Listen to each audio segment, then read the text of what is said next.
অবৈধ বালি খননৰ বিৰুদ্ধে ব্ৰহ্মপুত্ৰৰ পাৰত প্ৰতিবাদত বহিল চেঙাৰ বিধায়ক আশ্ৰাফুল হুছেইন। চেঙা সমষ্টিৰ দক্ষিণ প্ৰান্তৰ পামপাৰা, মোহচৰা, কাছুমাৰা আদি অঞ্চলত দীৰ্ঘদিন ধৰি অসাধু চক্ৰই বালি খনন চলোৱাৰ ফলত ভয়ংকৰ ৰূপ লৈছে খহনীয়া। এই অবৈধ বালি খনন বন্ধ কৰাৰ দাবীত স্থানীয় ৰাইজৰ সৈতে একেলগে প্ৰতিবাদত নামিল বিধায়ক আশ্ৰাফুল হুছেইন। এই সন্দৰ্ভত শীঘ্ৰেই ব্যৱস্থা গ্ৰহণৰ বাবে জিলা আয়ুক্ত তথা সংশ্লিষ্ট কৰ্তৃপক্ষক দাবী বিধায়কগৰাকীৰ লগতে স্থানীয় ৰাইজৰ।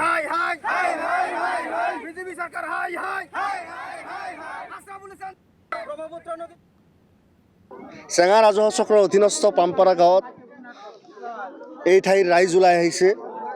দেখা গৈছে যে বিগত কিছুদিনৰ পৰা এই ঠাইৰ নদীৰ পাৰৰ পৰা বালিসমূহ ৰাতি ৰাতি ডাম্পাৰ, জেচিপি, পকলেন লগাই একাংশ দুষ্ট চক্ৰ ইয়াৰ পৰা খনন কৰি লৈ যায় আৰু কামৰূপ জিলাৰ বিভিন্ন ঠাইত বিক্ৰী কৰে। এই কথা তেওঁলোকক বাধা আৰোপ কৰা প্ৰশাসন, থানা, চক্ৰ বিষয়া আদিক ইতিমধ্যে অৱগত কৰা হৈছিল।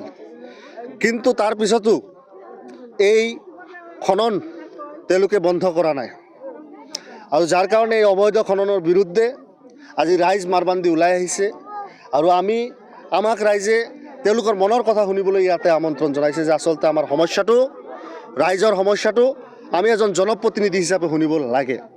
মই ইতিপূৰ্বেও জিলা আয়ুক্তক এই সংক্ৰান্তত, লোকেল থানাক এই সংক্ৰান্তত মৌখিকৰ উপৰিও চিঠি দি তেওঁলোকক অৱগত কৰা হৈছে আৰু এই খনন কাৰ্য, বালি খনন কৰি ভৱিষ্যতে গৰাখহনীয়াক উদগনি দিয়া কাৰ্যক মই বন্ধ কৰিবলৈ দাবী জনাইছোঁ আৰু আজি ৰাইজৰ সন্মুখত তেওঁলোকৰ প্ৰতিবাদী কাৰ্যসূচীত অংশগ্ৰহণ কৰিও মই একেটা কথাকে ৰাখিছোঁ যে পামপাৰা অঞ্চলত অৰ্থাৎ চেঙা সমষ্টিৰ নদীৰ পাৰৰ পৰা এক বেলচাটো দূৰৰ কথা, এক চামুচ বালি কাটি লোৱা মানি লোৱা নহ'ব।